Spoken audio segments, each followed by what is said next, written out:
character Judy Garland is. This is a telephone call, rather personal, and I hope you enjoy listening to Judy Garland after her triumph at Forest Hills over the weekend. Hello. Hello. This is Mary Healy's husband. Hello, Mary Healy's husband. How are you? Will the real Judy Garland stand up? I can't stand up right now because I'm so tired after working hard last night. Well, I understand we have, our producer's name is Fran Hare, and her husband is a captain of the police, and his name is Bob Hare. Yes, sir. And it was a triumph. Well, then he didn't want to arrest me. Well, yeah, you know what I did, Judy? I made a mistake in announcing the fact that Sinatra was going to be there, and I said he was making a personal appearance at Forest Lawn. Oh, you want to know something? I said the same thing about myself. I was having an interview in California. Try to, talk about coming to New York and appearing in Forest Hills. And I said, they said, what are your plans? And I said, well, I'm going to Forest Lawn. Isn't that and the people in the East might not understand that is the biggest cemetery in the world, isn't it? The Forest Lawn is. Forest Lawn. That's the one that has the ad out there. It has a clock with no hands on it. I know it, isn't it? Dreadful. Let's not plug Forest Lawn. No. Judy, we kind of go back affectionately, I hope, a long way together. I should say I want you to tell Mark Heron that I dated you before he did. I'll tell him right now, Mark Heron, he didn't hate when he wasn't when you did. He dated me before you did. And he just said, oh, really, ho, ho. He's a jolly green giant. Anyway, we had Liza, a girl by the name of Liza Minnelli. We had the star, of course, a very close friend. We had Liza on this program several times. Once when she was doing summer stock with Barbara Streisand's husband, Mr. Gold, I think his name was. Yes. And then, lo and behold, we saw her startling performance. Mark just said, what? And Mark just said it's quite possible that he knew your wife before you did, but he has enough time to not say anything about it. Oh, he didn't do it. He wasn't. Talking about Mary. Well, he wasn't under contract to Penitentiary Fox at the same time. You weren't under contract to Penitentiary Fox. Oh, dear. I'm sorry, what were you saying? Well, I was saying about Liza Minnelli, the star of Flora the Red Menace. Yeah. And I know you've been back to see her. Just the other night I called and I spoke to Mark, and he told me that you were rushing out to see the second act of Flora the Red Menace. Yes. And you say that, lo and behold, we're both from a theatrical family. Do you smile upon this new career of your daughter? I can't do anything else. She's so good. Well, you must have a bit of pride going through. I've got so much pride. I think she's a really stunning talent, and it isn't just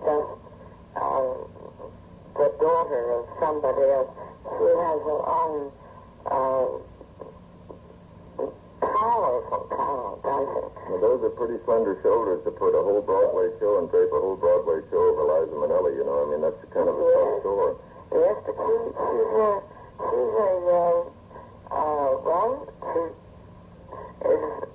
of the theater, and people have to face the fact that it's kind of tough sometimes. You get a little scared, but if you are born with talent, the way she was born with talent, you take the fears and the fun and the joy, and you just hope to heaven that you please the audience. Well, Judy, Mary and I watched every one of your television shows, and I think it was... Well, bravo. Mr. Nielsen, or whoever it was, let me think that maybe only you too watched it. No, Mr. Nielsen was wrong. I don't understand. The big networks are always pitting one great attraction against another. I don't know what they're trying to prove. I don't understand it either. I don't mind doing television, but I must say I didn't, I produced that show myself, and I couldn't possibly understand the sort of politics and everything. No, yeah, it's full of intrigue. Yeah. But you're on radio with us now, Judy, and I'm deeply grateful to you. And I wanted to ask you who wrote I Was Born in the Trunk, because... Roger Eaton. Roger Eaton. I remember Roger from Metro Goldwyn Mayer. Yes, sure. And every time you did that, of course, being an old ham vaudevillian like myself, I dropped a nostalgic tear or two. We're both vaudevillians. It was a good school of learning. Yeah. Well, now, what are your plans? Have you still got that boat? I've got 2 boats now, Judy. I bought an island out here in Long Island Sound. How nice. And I got a 17-ton tugboat with it. And they now refer to me as Tugboat Annie or Manny or whatever you want to put on it. You know, my mother's married. Oh, I got her again. This is my girl. I told you. Judy, my mother married Hoppy. Do you remember Hoppy from those? Oh, yes. Such a funny deal, man. And they sit out there and stare at each other in Las Vegas and, they giggle once in a while. And Hoppy keeps reminiscing about the early great halcyon days of Metro Goldwyn Mayer. Yeah. And I called him the other day and I said, "Is it hot in Las Vegas?" He says, "Is it hot? Our butcher just fainted in his icebox." Our butcher just fainted in his icebox. Yeah, he's got the quick... It's so funny. He's a funny man. Oh, my dear. He at least made fun of everything at Metro, you know. Yes, I don't think Benny Saw did. No, I think actually Benny Saw was irate one morning with Hoppy because Hoppy had stolen his parking space, and it was very clearly marked Benny Saw. Yeah. And when Hoppy came out with his shoestrings untied, Benny Saw looked at him and said, "What's the idea of taking my parking place?" And Hoppy says, "I saw a preview of your last picture last night, and I didn't think you'd be here." Is that true? It is true. Do you remember? Poor Benny Saw. Do you remember that thing that Keenan Wynn said? No, but he's a very great humorist. What did Keenan Wynn have to say? Keenan had been in to see Benny Saw about some picture or to be bowled out by Benny Saw. And evidently told Benny Saw a joke. And I was coming down the hallway as Keenan was coming out of Benny's office.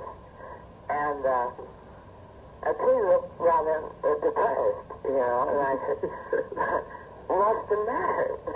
And he said, "Well, I just told Benny Saw a joke and he laughed and dust came out."